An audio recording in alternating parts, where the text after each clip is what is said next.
La fiction et la réalité, elles sont complètement enchevêtrées.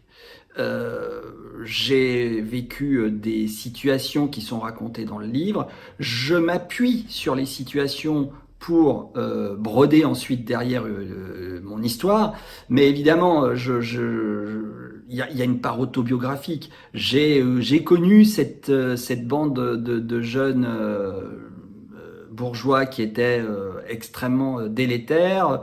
J'ai eu la mésaventure de sortir avec une fille d'un quartier et ça n'a pas plu du tout aux jeunes de ce quartier-là. Mais bon, ça s'est pas du tout terminé comme dans le livre, bien évidemment. Il y a les rapports avec mon père, je pouvais pas inventer un truc pareil.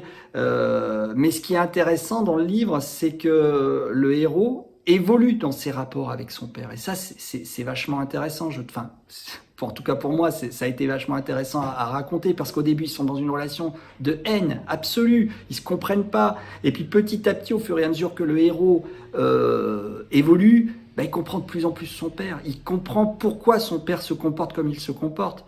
Et il se donne des buts de vie. Et puis il y a aussi, par exemple, son amoureuse. Et ben son amoureuse, c'est un mélange de plusieurs de mes amoureuses que j'ai eues j'en ai fait une sorte de synthèse. Et donc évidemment, il y a du vécu là-dedans également.